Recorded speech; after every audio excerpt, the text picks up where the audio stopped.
छोड़ सतगुरु रामपाल जी परमेश्वर जी की जय हो। भाई और बहनों, पुस्तक धरती ऊपर स्वर्ग, इस पर वीडियो बनाने की श्रृंखला जारी है। इसी श्रृंखला में आज हमारा ये 5वें नंबर का वीडियो है। पिछले वीडियो में आप जी ने अध्यात्म के विषय में बहुत कुछ अच्छे से जाना और समझा है, और किस प्रकार से भक्ति मार्ग में व्यर्थ की सामाजिक परंपराएं, रीति रिवाज, कुरीतियाँ बाधक बनती हैं, वो भी हमने पढ़ा और समझा। और हमने ये भी जाना कि यदि हमने भक्ति को सफल करना है, मोक्ष प्राप्त करना है, तो इन तमाम प्रकार की व्यर्थ की परंपराओं का, कुरीतियों का, रीति रिवाजों का, त्योहारों का जो ये बोझ है, ये हमने अपने ऊपर से उतारना पड़ेगा। क्योंकि हमने सतलोक की यात्रा करनी है, बहुत लंबा सफ़र है। इसलिए यात्रा में समझदार व्यक्ति कम से कम सामान साथ में लेकर चलता है।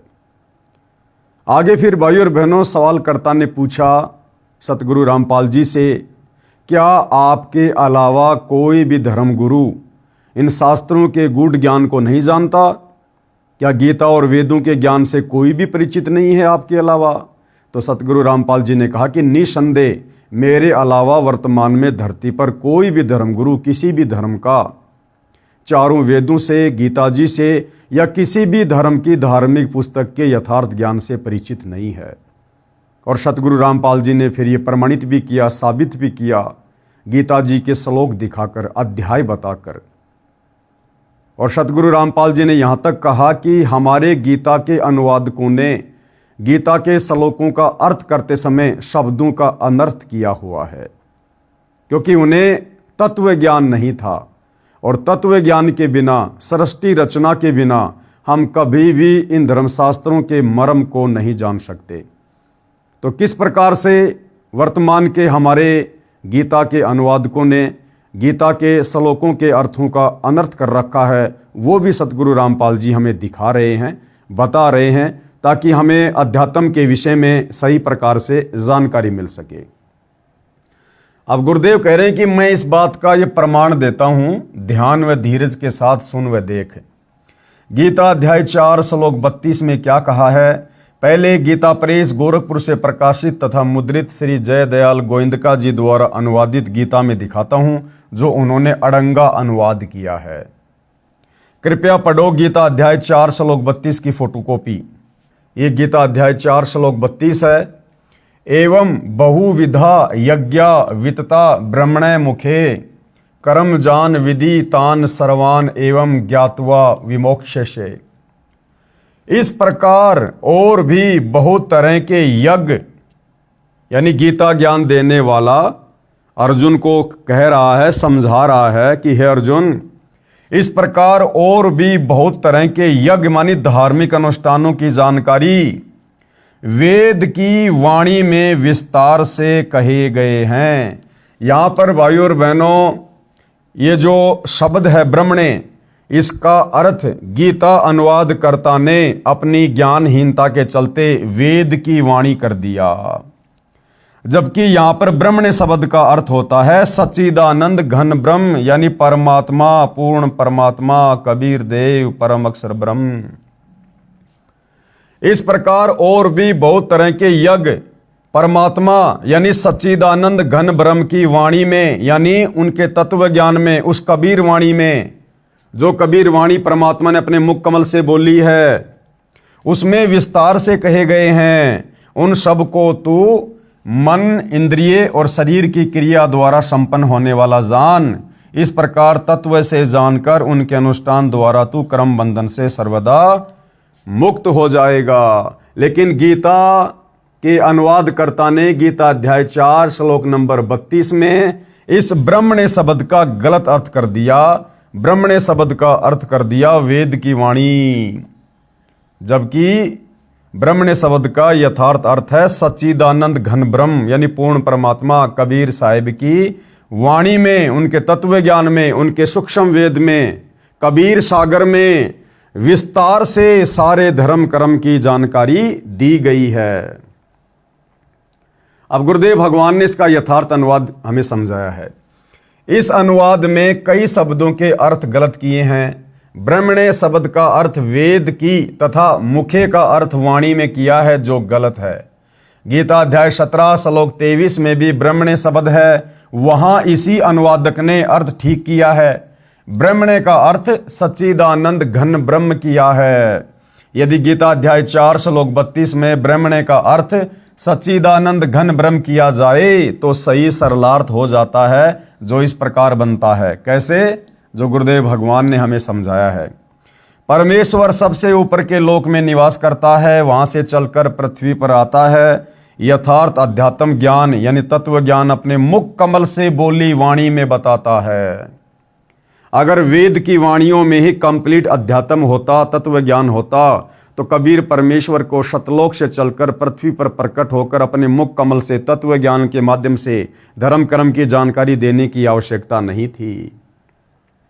तो वो परमात्मा यथार्थ अध्यात्म ज्ञान यानी तत्व ज्ञान, सूक्ष्म ज्ञान अपने मुख कमल से बोली वाणी में बताता है। एवं इस प्रकार बहुविधा बहुत प्रकार के यज्ञामानी धार्मिक अनुष्ठानों यानी यज्ञों पूजाओं का ज्ञान ब्रह्मणे यानी सच्चिदानंद घन ब्रह्म यानी परम अक्षर ब्रह्म के मुखे यानी मुख कमल से उच्चारित वाणी में यानी तत्व ज्ञान में विस्तार से कहा है। उन सब को कार्य करते करते किया जा सकता है, ऐसा जान। उन सब क्रियाओं को जानकर तू सर्वदा बंधन से मुक्त हो जाएगा। यानी उस तत्व ज्ञान के आधार से साधना पूजा करने के कारण तू कभी फिर जन्म मरण में नहीं आएगा। इस प्रकार तू मोक्ष प्राप्त करेगा। विशेष इन्हीं अनुवादकों ने गीता अध्याय 16 श्लोक 1 में यज्ञ का अर्थ प्रसंगवश धार्मिक पूजा व धार्मिक अनुष्ठान किया है, और इस गीता अध्याय 4 श्लोक 32 में भी यज्ञ का अर्थ पूजाओं किया जाए तो सरलार सही हो जाता है। अनुवादक ने यज्ञ का अर्थ यज्ञ किया है, यहां धार्मिक पूजाओं व अनुष्ठानों करना चाहिए।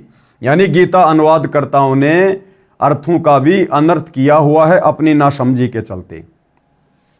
गीता अध्याय 4 श्लोक 34 का इन्हीं अनुवादकों ने अनुवाद ठीक किया है, जिसमें कहा है कि उस तत्व ज्ञान को तू तत्वदर्शी ज्ञानियों के पास जाकर समझ।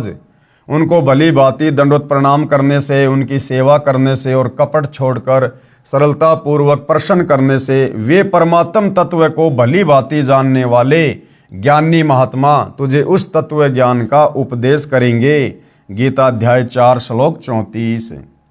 कृपया पढ़िए गीता अध्याय 17 श्लोक 23 की फोटोकॉपी, जिसमें ब्रह्मणे का अर्थ सच्चिदानंद घन ब्रह्म किया है।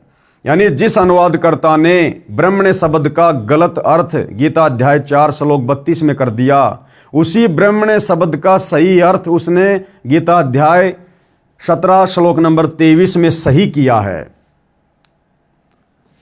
ओम तत् सत इति निर्देशे ब्रह्मणे त्रिविध समर्तय ब्राह्मणा तेन वेद्या च यज्ञा च विहिता च पुरा।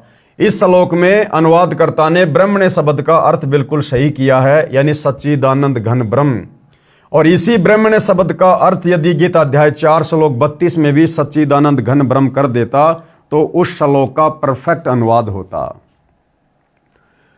ओम तत् सत, ऐसे यह 3 प्रकार का, अब देखो यहां ब्रह्मणे शब्द है, इसका अर्थ बिल्कुल सही किया है, यानी ओम तत्सत इस प्रकार ये 3 प्रकार का सच्चिदानंद घन ब्रह्म का नाम कहा है, यानी पूर्ण परमात्मा का नाम है, मंत्र है जपने का। उसी से सृष्टि के आदि काल में ब्राह्मण और वेद तथा यज्ञादि रचे गए। विशेष इससे स्पष्ट है कि वह तत्व ज्ञान श्रीमद् भगवद गीता में नहीं है। यदि होता तो गीता बोलने वाला यह कह देता कि उस अध्याय में बोला है, वहां पढ़ ले। दूसरी बात यह स्पष्ट हो जाती है कि उस तत्व ज्ञान सूक्ष्म वेद को स्वयं परम अक्षर ब्रह्म परमेश्वर अपने मुख कमल से बोलता है। उस तत्व ज्ञान बताने वाले तत्वदर्शी संत महात्मा की पहचान गीता अध्याय 15 श्लोक 1 में बताई गई है। क्या पहचान बताई गई है? आदि पुरुष परमेश्वर जिसकी मूल है, यानी वो परमपिता परमात्मा परम अक्षर ब्रह्म सारी सृष्टि की मूल है, उत्पत्ति का कारण है। उस ऊपर को मूल जाने, नीचे को शाखा वाले, जिस संसार रूप पीपल के वृक्ष को अविनाशी कहते हैं, उसके सब भागों के जो तत्व से जानता है, यानी उस संसार रूपी वृक्ष के सभी विभागों को जो तत्व से जानता है, वह वेद के तात्पर्य को जानने वाला वेदवित यानी तत्वदर्शी संत है। परमेश्वर कबीर जी सबसे ऊपर के लोक शतलोक में सशरीर चलकर पृथ्वी पर आए, अपने मुख से वाणी बोली जो सूक्ष्म वेद तत्व ज्ञान है। उसमें कहा है, कबीर अक्सर पुरुष एक पेड़ है, निरंजन वा की डार, तीनों देवा शाखा हैं, पात रूप संसार। अर्थात इस संसार रूपी वृक्ष का जो भाग धरती से ऊपर होता है वह तना तो अक्सर पुरुष है। यानी गीता अध्याय 15 श्लोक नंबर 16 में जो दो भगवान बताए गए हैं, क्षर और अक्षर। अक्षर पुरुष यानी जिसके पास सातसंग ब्रह्मांड है, वो भक्ति रूपी पेड़ का तना है, और उसकी एक डार क्षर पुरुष जानो, यानी ये काल ज्योति निरंजन। वो क्षर पुरुष रूप डार पर लगी तीन देवताओं यानी रजगुण ब्रह्मा, सतगुण विष्णु तथा तमगुण शिव रूप शाखा जानो। उन शाखाओं पर लगे पत्तों को संसार के प्राणी जानो। आगे आपको विस्तार से वो चित्र दिखाकर भी समझाया जाएगा। गीता अध्याय 15 श्लोक 1 व 3 का ये सारांश है। इससे यह स्वयं सिद्ध है कि कबीर जी सच्चिदानंद घन ब्रह्म यानी परम अक्षर ब्रह्म हैं। उनके द्वारा बोला गया ज्ञान तत्व ज्ञान सूक्ष्म वेद है। अधूरे ज्ञान के कारण आपको यह भी शंका होगी कि जड़ यानी मूल कौन है तथा अक्षर पुरुष और क्षर पुरुष का वहां कहां प्रमाण है। उसके लिए सुनो, इस संसार रूप वृक्ष की मूल परम अक्षर ब्रह्म है, जिसका प्रमाण गीता अध्याय 8 श्लोक 3, 8 और 10 में है, जो पहले इसी पुस्तिका में बताया गया है। कहा कि गीता अध्याय 8 श्लोक 9 में जो कबीर देव अनादि है, सबका नियंता, सूक्ष्म से अति सूक्ष्म यानी सर्वशक्तिमान है, सर्वस्य धातारम यानी सबका धारण पोषण करने वाला है, अचिंत्य स्वरूप सूर्य के सदृश स्वयं प्रकाशित है, अविद्या से अति परे यानी अज्ञानियों की पहुंच से दूर, शुद्ध सच्चिदानंद घन परमेश्वर है। जो उसका सुमरण करता है वह उसी को प्राप्त होता है। गीता अध्याय 8 श्लोक नंबर 9 का ये सारांश है। इससे स्पष्ट हुआ है कि परम अक्षर ब्रह्म संसार रूप वृक्ष की जड़ है, क्योंकि मूल से ही पेड़ का धारण पोषण होता है। अब आगे अध्याय 15 श्लोक 16-17 में तीन पुरुषों यानी प्रभुओं का प्रमाण है। पढ़ो इन दोनों श्लोकों की फोटोकॉपी में, जिनमें कहा है कि अक्षर पुरुष व क्षर पुरुष तथा इनके लोकों के प्राणी नाशवान है। गीता अध्याय 15 श्लोक 16। इन दोनों से अन्य परम अक्षर पुरुष है जो अविनाशी परमेश्वर है, परमात्मा कहा जाता है, सबका धारण पोषण करने वाला है। गीता अध्याय 15 श्लोक 17। तो सबसे पहले पढ़ेंगे गीता अध्याय 15 श्लोक 1 की फोटोकॉपी। आदि पुरुष परमेश्वर मूल वाले यानी कबीर परमात्मा इस भक्ति रूपी पेड़ की मूल है, जड़ है, जिससे सबका पालन पोषण होता है। आदि पुरुष परमेश्वर मूल वाले और ब्रह्मा रूप मुख्य शाखा वाले। यहां पर यह गलत अनुवाद कर दिया गया है अनुवादकर्ता के द्वारा। जिस संसार रूप पीपल के वृक्ष को अविनाशी कहते हैं, वेद जिसके पत्ते कहे गए हैं, उस संसार रूप वृक्ष को जो पुरुष मूल सहित तत्व से जानता है वह वेद के तात्पर्य को जानने वाला है। विशेष इस फोटोकॉपी के अनुवाद में भी गलतियां हैं, परंतु फिर भी सार स्पष्ट है। गलती क्या है? अधय शाखम का अर्थ ब्रह्मा रूप मुख्य शाखा वाले किया है, जबकि अधय का अर्थ होता है नीचे और शाखा यानी शाखा अर्थ सीधा है। ये उनकी अज्ञानता की झलक है। गीता अध्याय 15 श्लोक नंबर 16 की फोटोकॉपी, जिसमें दो भगवान बताए गए हैं, क्षर और अक्षर।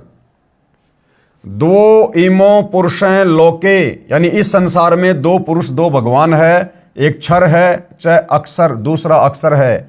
एवं च क्षर सर्वाणी भूतानि कूटस्थ अक्षर उच्चते। इस संसार में नाशवान और अविनाशी भी ये दो प्रकार के पुरुष हैं यानी भगवान हैं। एक क्षर पुरुष यानी ये काल 21 ब्रह्मांड का स्वामी, दूसरा अक्षर पुरुष यानी ये 7 संग ब्रह्मांड का स्वामी। इनके संपूर्ण भूत प्राणियों के शरीर तो नाशवान है और जीवात्मा अविनाशी कहा जाता है। ये दोनों भगवान भी क्षर पुरुष और अक्षर पुरुष, और इन दोनों के लोक में रहने वाले सभी प्राणी ये सब नाशवान है, परंतु आत्मा सबकी अविनाशी है। फिर आगे जो अविनाशी परमात्मा है उसके विषय में बताया गया है, जो इन दोनों से सर्वश्रेष्ठ उत्तम परमात्मा है। गीता अध्याय 15 श्लोक 17, उत्तम पुरुष तू अन्य, उत्तम पुरुष यानी सर्वश्रेष्ठ परमात्मा तो इन दोनों से अलग है। परमात्मा इति उदारत है, जिसको वास्तव में भगवान कह सकते हैं।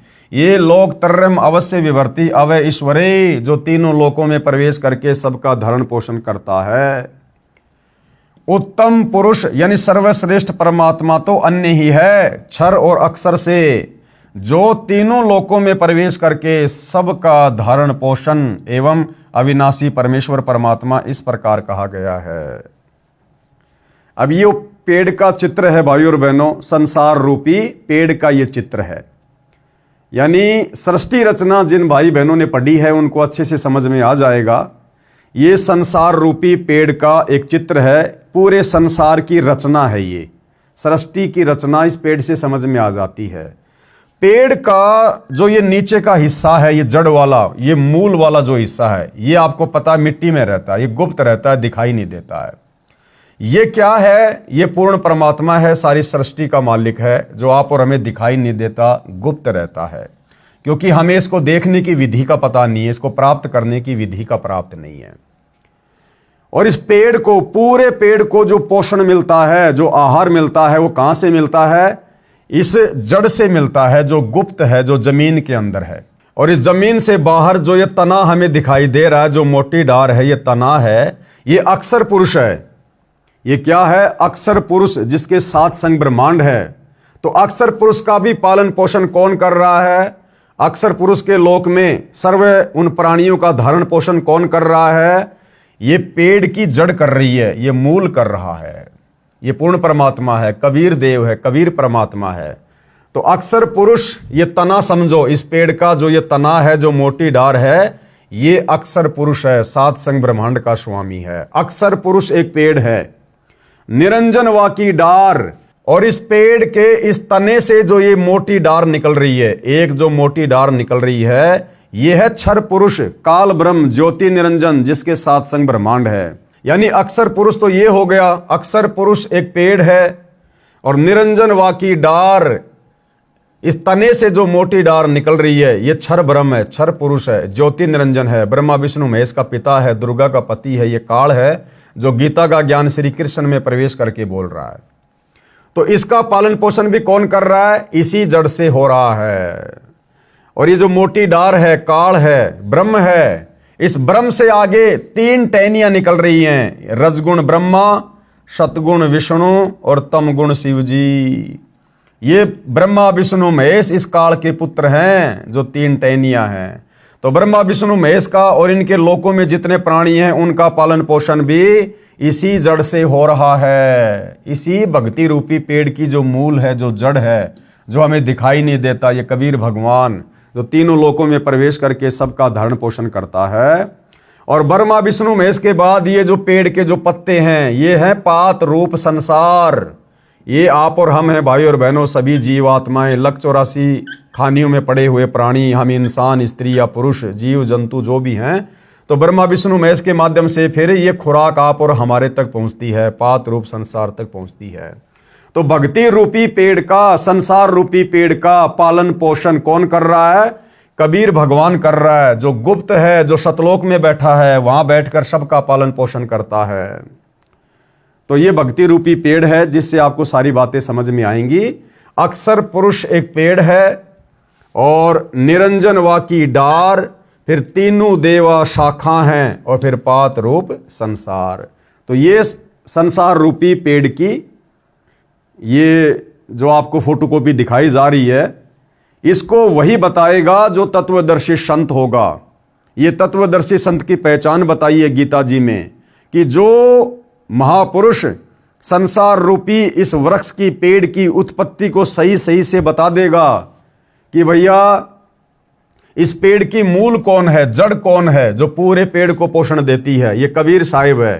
फिर इस पेड़ से बाहर, इस मूल से बाहर जो ये मोटा, जो ये तना है, ये कौन है? अक्षर पुरुष है। फिर इस अक्षर पुरुष से जो एक मोटी डार निकल रही है, ये कौन है? ये काल ब्रह्म है, ज्योति निरंजन है। फिर इस मोटी डार से आगे जो 3 टहनियां हैं, ये कौन है? ये ब्रह्मा विष्णु महेश है। और ये पात रूप क्या है? ये संसार है। हम सभी जीव जंतु हैं, प्राणी हैं, आत्माएं हैं। तो जो इसको सही प्रकार से बता देगा, इस कंप्लीट सृष्टि रचना को बता देगा, संसार रूपी पेड़ के सभी भागों को जो सही प्रकार से बता देगा, वो कौन होगा? तत्वदर्शी संत होगा। और तत्वदर्शी संत की भूमिका कौन निभाता है? स्वयं कबीर परमात्मा परम अक्षर ब्रह्म ही निभाता है, जो सही प्रकार से अपने द्वारा रची गई सृष्टि को समझा सकता है। आगे फिर किसी ने सवाल किया, आम हिंदू के मन में यह धारणा है कि संत रामपाल जी ब्रह्मा जी, श्री विष्णु जी व शिव जी की भक्ति छुड़वाते हैं, आप क्या कहोगे? तो गुरुदेव भगवान ने क्या उत्तर दिया? जैसा कि इस पुस्तिका के प्रारंभ में बताया गया है कि हम और मेरे अनुयायी सब धार्मिक व सामाजिक क्रियाएं शास्त्र विहित यानी शास्त्रों के अनुसार करते हैं। गीता अध्याय 16 श्लोक 23-24 में भी यही कहा है कि शास्त्र विधि को त्याग कर अपनी मर्जी से जो मनमाना आचरण करते हुए साधना करते हैं, उनको न सुख प्राप्त होता है, न कार्य सिद्ध करने वाली सिद्धि प्राप्त होती है, और न गति होती है। इसलिए शास्त्रोक्त कर्म करो, जैसा गीता अध्याय 15 श्लोक 1 व 3 तथा 16 व 17 में संसार रूपी पेड़ का उदाहरण बताया है। इस वृक्ष की मूल तो परम अक्षर ब्रह्म है, यानी कबीर देव है, और जो ये तना है ये अक्षर पुरुष है, अक्षर ब्रह्म है, और जो डार है वो मोटी डार कौन है? क्षर पुरुष, क्षर ब्रह्म है, काल है।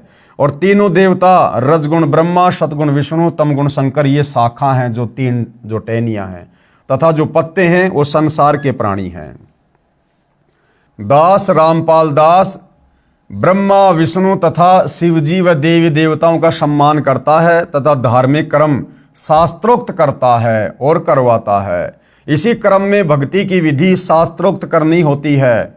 जैसे कोई आम या पीपल आदि का पौधा नर्सरी से मोल लाए तो उसको अपने घर आंगन खेत बाग में रोपने के लिए गड्ढा खोदा, उसमें सब पौधों को मूल की ओर से यानी जड़ की ओर से गड्ढे में रखकर चारों ओर मिट्टी लगाई, फिर उसकी सिंचाई की, पौधा पेड़ बना, फिर उसका लाभ मिला।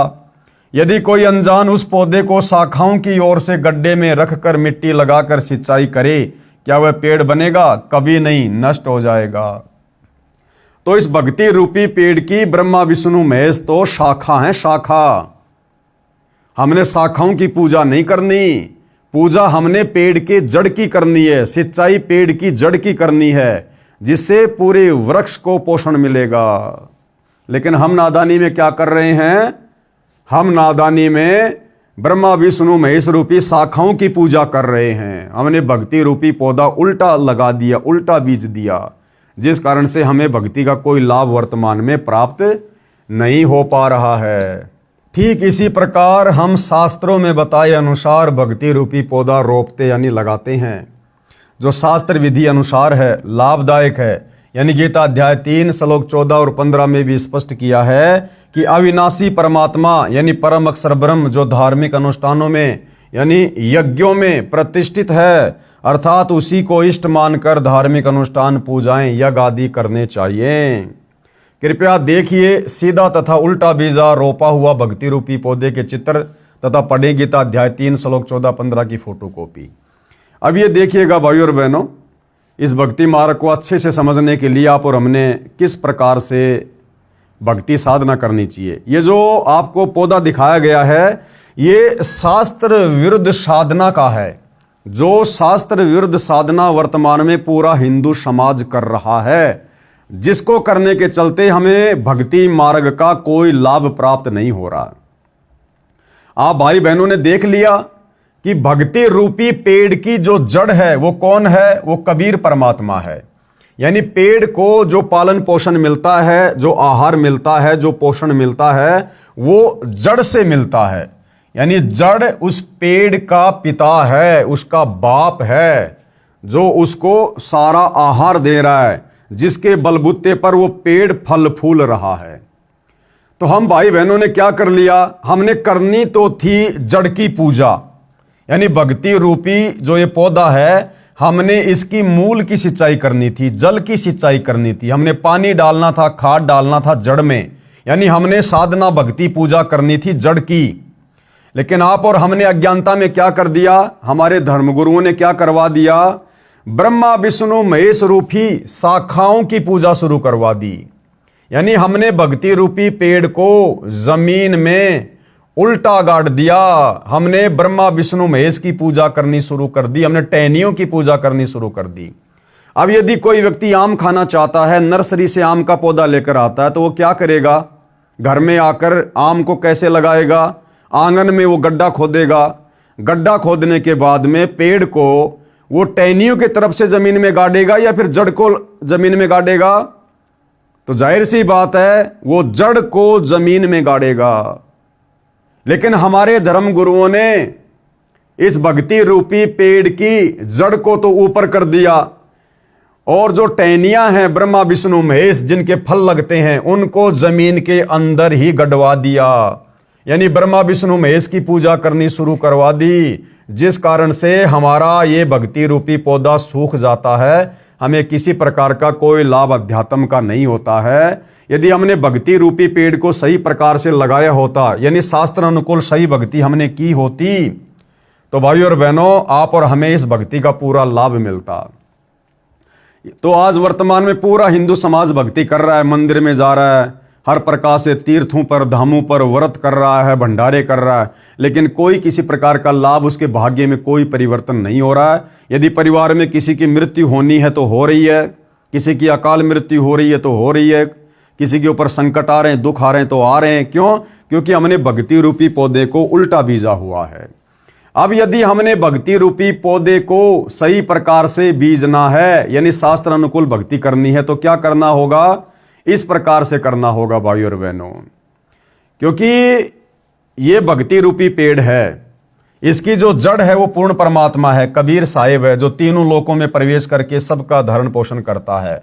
गीता अध्याय 15 श्लोक नंबर 17, उत्तम पुरुष तु अन्य परमात्मा इति उदारते ये लोक तरम अवश्य विभर्ति अवेश्वरे।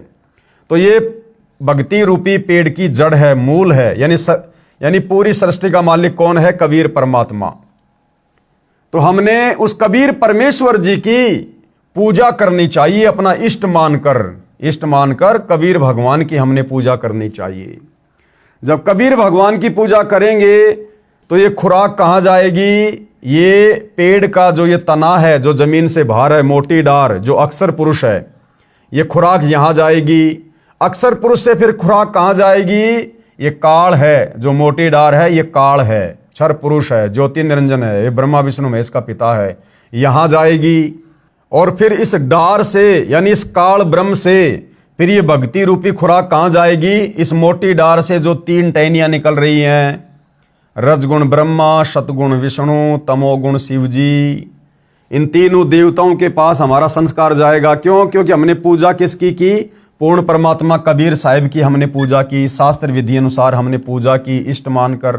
तो हमारे संस्कार बनेंगे, फिर हमारे संस्कार परमात्मा ऐसे भेजेगा अक्षर पुरुष के माध्यम से, फिर ये इस काल के पास आएंगे, काल से फिर हमारे संस्कार ब्रह्मा विष्णु महेश के पास आएंगे, और फिर इन्हीं टहनियों के फिर फल लगेंगे, और फिर हम पात रूप संसार, हम फिर इसका आनंद भोगेंगे, यानी भक्ति का लाभ उठाएंगे।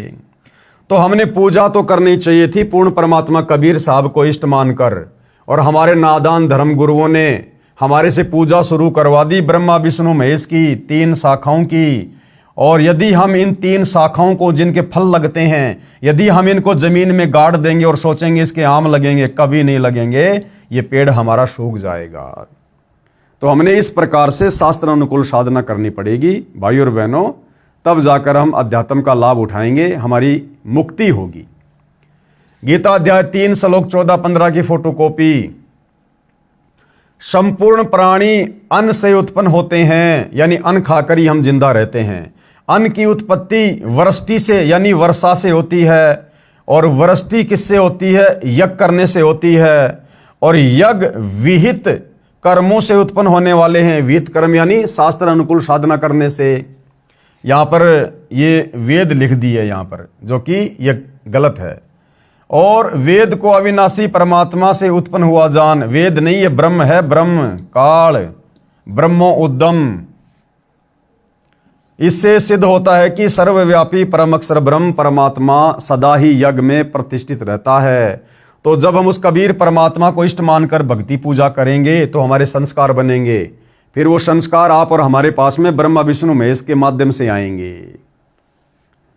विशेष गीता अनुवादकों ने इन उपरोक्त श्लोकों के अनुवाद में भी ब्रह्म शब्द का गलत अर्थ वेद किया है, जबकि यहां पर ब्रह्म का अर्थ ब्रह्म ही रहना चाहिए, यानी काल, जिसका भावार्थ है कि सब प्राणी अन्न से उत्पन्न होते हैं, अन्न वर्षा से होता है, वर्षा शास्त्र विधि अनुसार किए जाने वाले यज्ञों धार्मिक पूजाओं से होती है, कर्म इस ब्रह्म यानी काल ज्योति निरंजन क्षर पुरुष से उत्पन्न हुए, तथा ब्रह्म को काल ज्योति निरंजन को तू अविनाशी परमात्मा, जिसका वर्णन गीता अध्याय 2 श्लोक 17, गीता अध्याय 8 श्लोक 3, 8, 10 में तथा गीता अध्याय 15 श्लोक 17 में है, उस परम अक्षर ब्रह्म से उत्पन्न हुआ जान। वही परम अक्षर परमात्मा यानी परम अक्षर ब्रह्म जो सर्वव्यापक है, कबीर देव यज्ञों में प्रतिष्ठित है, यानी इष्ट रूप में मूल रूप में पूज्य है। कबीर परमेश्वर जी ने सूक्ष्म वेद तत्व ज्ञान में बताया है कि कबीर एक साधे सब सदें, सब साधे सब जाए। यदि हम एक कबीर परमात्मा की पूजा करेंगे, भक्ति रूपी पेड़ की मूल की पूजा करेंगे, तो हमें सर्व लाभ प्राप्त होंगे। और यदि हम सबकी पूजा शुरू कर देंगे, उन पत्तों में पानी डालना शुरू कर देंगे, टहनियों में पानी डालना शुरू कर देंगे और जड़ में पानी नहीं डालेंगे, खाद नहीं डालेंगे, तो हमें कुछ भी लाभ नहीं मिलेगा। तो कहते हैं एक साधे सब सदें, पेड़ की जड़ की पूजा करने से पूरा पेड़ फलता फूलता है। एक साधे सब सदे, सब साधे सब जाए, और माली सींचे मूल को फले फूले अगाए। जो ज्ञानी आत्मा होगी, जो ज्ञानी भगत होगा, वो केवल मूल की पूजा करेगा, यानी मूल परमात्मा कबीर देव को इष्ट मानकर पूजेगा, तो भक्ति रूपी पौधा फलेगा फूलेगा, यानी भक्ति के सारे लाभ मिलेंगे, अंत में मोक्ष भी मिलेगा। अर्थात पौधे की मूल को मिट्टी में गाड़कर सिंचाई करने से पौधे के सब भाग, तना, डार, शाखा तथा पत्ते विकास करेंगे। एक के साधने से यानी एक की पूजा करने से सब सद जाएंगे। यदि पौधे को उल्टा रोप कर शाखाओं की सिंचाई करेंगे तो सब नष्ट हो जाएंगे, क्योंकि ये विधि गलत है। इसी प्रकार परम अक्षर ब्रह्म मूल रूप को इष्ट रूप में मानकर पूजा करेंगे तो सब देवता प्रफुल्लित बढ़ेंगे, यानी उनके पास हमारे धर्म कर्म शास्त्र प्रमाणित संग्रहित जमा हो जाएंगे। वे फिर हमारे कर्मों का फल हमें देते रहेंगे और बिना मांगे देंगे। गीता अध्याय 3 श्लोक 10 और 15 तक यही विस्तार पूर्वक बताया है कि शास्त्र अनुसार साधना भक्ति करके देवताओं यानी वृक्ष की शाखा रूपी देवताओं को बढ़ाओ। शास्त्रोक्त विधि से बढ़ाए हुए देवता तुमको बिना मांगे ही फल देंगे। यदि हम किसी फैक्ट्री में काम करेंगे, मेहनत से काम करेंगे, मर्यादा में रह के काम करेंगे, तो ऑटोमेटिक हमारी तनख्वाह बनकर मैनेजर के पास जाएगी और मैनेजर बिना मांगे हर महीने हमें तनख्वाह देगा ही देगा। तो यदि हम पूर्ण परमात्मा को इष्ट मानकर भक्ति करेंगे तो हमारे शुभ संस्कार बनेंगे। हमारे शुभ संस्कारों का फल इन्हीं ब्रह्मा विष्णु महेश के माध्यम से परमात्मा फिर हमें देगा, बिना मांगे देगा, ऑटोमेटिक देगा। जैसे पौधा पेड़ बना तो सब तना डार शाखा बढ़ी, विकास हुआ, फिर शाखाओं को फल लगेंगे, बिना मांगे ही लगेंगे। यानी शास्त्र विधि अनुसार साधना करने से हमारे धर्म कर्म बनेंगे। वे इन देवताओं ब्रह्मा विष्णु तथा शिव जी के पास जमा होते रहेंगे। ये कर्म फल ही देते हैं, ईमानदारी से देते हैं, बिना मांगे ही देंगे, क्योंकि हमारे शास्त्र अनुसार भक्ति कर्म है। अन्य जो शास्त्र विधि त्याग कर मनमाना आचरण करते हैं, यानी देवी देवताओं की पूजा करते हैं, ब्रह्मा विष्णु महेश को परमात्मा मान के पूजा करते हैं, उनको कोई धर्म कर्म पुण्य नहीं बनते, उनको कोई लाभ नहीं होता। इसलिए हम परम अक्षर ब्रह्म को इष्ट रूप में प्रतिष्ठित करके शास्त्रोक्त भक्ति करते हैं। कौन? हम सतगुरु रामपाल जी के भगत परम अक्षर ब्रह्म यानी कबीर देव को अपना इष्ट मानकर, और हमें पता चल गया कि वो कबीर देव वर्तमान में संत रामपाल जी के रूप में स्वयं धरती पर प्रकट है। अर्थात संत रामपाल जी के भगत केवल अपने गुरुदेव को इष्ट मानकर पूजा करते हैं, जिस कारण से हमें भक्ति से मिलने वाले सर्व लाभ प्राप्त होते हैं, जिससे सुख भी मिलता है, सिद्धि की प्राप्ति भी होती है, जिससे कार्य सिद्ध होते हैं तथा गति यानी मुक्ति भी होती है। मैं शास्त्र विधि अनुसार भक्ति करने को कहता हूँ, भक्ति छुड़वाता नहीं। तो सतगुरु रामपाल जी क्या कह रहे हैं कि हमारे विषय में जो लोगों की गलत धारणा है कि संत रामपाल जी तो देवी देवताओं की पूजा छुड़वाते हैं, छुड़वाते नहीं बल्कि शास्त्र विधि अनुसार उनकी भक्ति करवाते हैं। गीता अध्याय 3 श्लोक 10 की फोटोकॉपी प्रजापति ब्रह्मा ने कल्प के आदि में यज्ञ सहित प्रजाओं को रचकर उनसे कहा कि हे तुम लोग इस यज्ञ के द्वारा वृद्धि को प्राप्त हो, यह यज्ञ तुम लोगों को इच्छित भोग प्रदान करने वाला हो। गीता अध्याय 3 श्लोक 11 की फोटोकॉपी। इस यज्ञ के द्वारा देवताओं को उन्नत करो, वे देवता तुम लोगों को उन्नत करें। इस प्रकार निस्वार्थ भाव से एक दूसरे को उन्नत करते हुए तुम लोग परम कल्याण को प्राप्त हो जाओ। गीता अध्याय 3 श्लोक 12 की फोटोकॉपी। यज्ञ के द्वारा बढ़ाए हुए देवता तुम लोगों को बिना मांगे ही इच्छित भोग निश्चय ही देते रहेंगे। इस प्रकार उन देवताओं के द्वारा दिए हुए भोगों को जो पुरुष इनको बिना दिए स्वयं भोगता है वह चोर ही है। यानी गीता अध्याय 3 श्लोक नंबर 12 क्या कह रहा है कि यदि हमने परम अक्षर ब्रह्म को इष्ट मानकर भक्ति की, हमारे संस्कार बने, वो संस्कार इन देवताओं के पास आए और ये देवता फिर हमारे को बिना मांगे सब कुछ देते हैं। और फिर यदि हम उस कबीर परमेश्वर को, परम अक्षर ब्रह्म को भोग लगाए बिना जो अन्न खाते हैं तो समझो फिर हम पाप खा रहे हैं। क्योंकि देवी देवताओं के माध्यम से हमें जो सुख मिलते हैं वो किसने दिए? परम अक्षर ब्रह्म ने, कबीर देव ने, परम अक्षर ब्रह्म ने। और फिर वो अन्न जो हमें देवताओं के माध्यम से मिल रहा है, ब्रह्मा विष्णु महेश के माध्यम से जो सुख सुविधा मिल रही है, यदि उस भोजन का, उस कबीर परमेश्वर को, इष्ट को भोग लगाए बिना हम खाते हैं तो समझो हम तो पाप खा रहे हैं, हम उसके चोर हैं, चोर। इसलिए भाई और बहनों, गीता अध्याय 3 श्लोक नंबर 13 क्या कह रहा है? यज्ञ से बचे हुए अन्न को खाने वाले श्रेष्ठ पुरुष सब पापों से मुक्त हो जाते हैं। यानी जो साधक, जो भगत अपने इष्ट कबीर देव को भोग लगाकर फिर भोजन ग्रहण करता है, वो भोजन प्रसाद बन जाता है। उस प्रसाद को खाने से फिर हमारे पाप कर्मों का नाश होता है। और जो पापी लोग अपना शरीर पोषण करने के लिए ही अन्न पकाते हैं, वे तो समझो पाप को खा रहे हैं। तो भाई और बहनों, इस दुनिया में, पूरी सृष्टि में, वर्तमान में दुनिया को तो यही नहीं पता कि वो परम अक्षर ब्रह्म कौन है जिसको इष्ट मानकर पूजा करनी चाहिए, सारी सृष्टि का मालिक कौन है। और जिन थोड़ी बहुत आत्माओं को इस बात का ज्ञान है कि वो कबीर भगवान है, वे आत्माएं हैं सतगुरु रामपाल जी के भगत।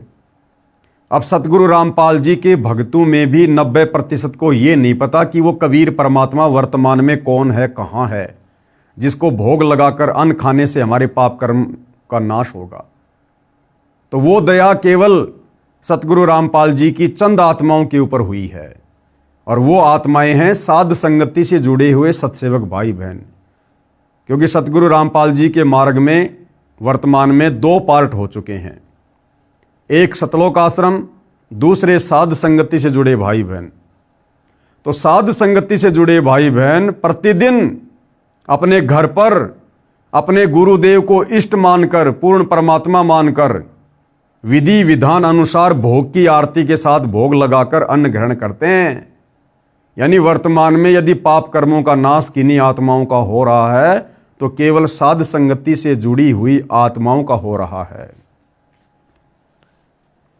हे जेंटलमैन, इस प्रकार गीता को मेरे अतिरिक्त किसी ने नहीं समझाया। कौन कह रहे हैं? सतगुरु रामपाल जी, सारा विवरण देकर।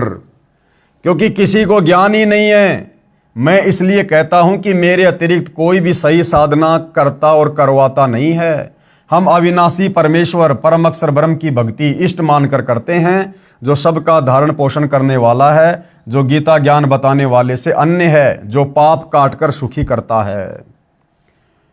उल्टे लटके संसार रूप वृक्ष के चित्र को तथा उल्टे सीधे भक्ति रूपी पौधों के चित्रों को ध्यान से देखो, सब आसानी से समझ आ जाता है। विश्व के मानव से अनुरोध करता हूं कि सारा जहान इसी परमेश्वर की शरण में आए और परम शांति यानी पूर्ण मोक्ष को तथा सनातन परम धाम यानी सत्यलोक को प्राप्त करके सदा सुखी रहे। अधिक जानकारी के लिए निम्न संपर्क सूत्रों पर संपर्क करें। इस पुस्तिका को या अन्य पुस्तक ज्ञान गंगा, गीता तेरा ज्ञान अमृत व जीने की राह आदि को निःशुल्क मंगवाएं। SMS में अपना पूरा पता, फ़ोन नंबर लिखें। पुस्तक आपके घर पहुंच जाएगी। एक बार में एक पुस्तक के लिए एसएमएस करना होगा, एक से अधिक एक एसएमएस पर नहीं भेजी जाएगी।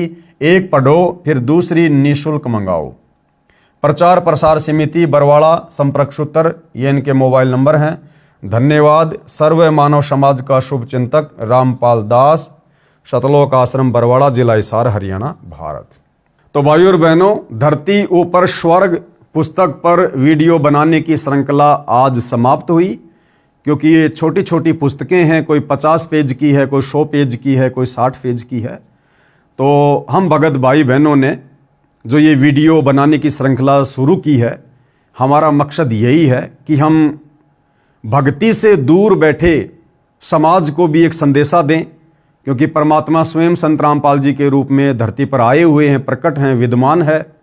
हम उनसे उपदेश लेकर सत भक्ति करके आत्मा का कल्याण करवा सकते हैं।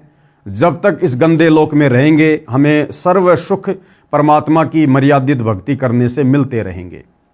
साथ में हम जितने भी भगत भाई हैं जो सतगुरु रामपाल जी के फॉलोवर हैं, हमें भी इन पुस्तकों के माध्यम से अध्यात्म के विषय में नई नई जानकारी मिलती रहे, क्योंकि बहुत सारी बातें अध्यात्म के विषय में पूज्य गुरुदेव भगवान ने सत्संगों में अपने मुख कमल से ना बोलकर इन पुस्तकों में अपने कर कमल से लिखकर छोड़ दी है। तो वो जानकारी भी हमें प्राप्त होती रहे, हमारा विश्वास भक्ति मार्ग पर बना रहे, और इसी प्रकार से हम मर्यादाओं के साथ गुरु को परमात्मा मानकर, ज्ञान को आधार बनाकर अपनी आत्मा के कल्याण के लिए निरंतर सत भक्ति मार्ग पर दृढ़ बने रहें।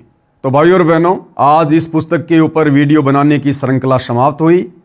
अगली जो पुस्तक है उसका नाम है मानवता का हास तथा विकास। तब तक गुरुदेव भगवान हम सबको आज्ञा दें, आशीर्वाद दें, अनुमति दें। बंदी छोड़ सतगुरु रामपाल जी भगवान की जय हो।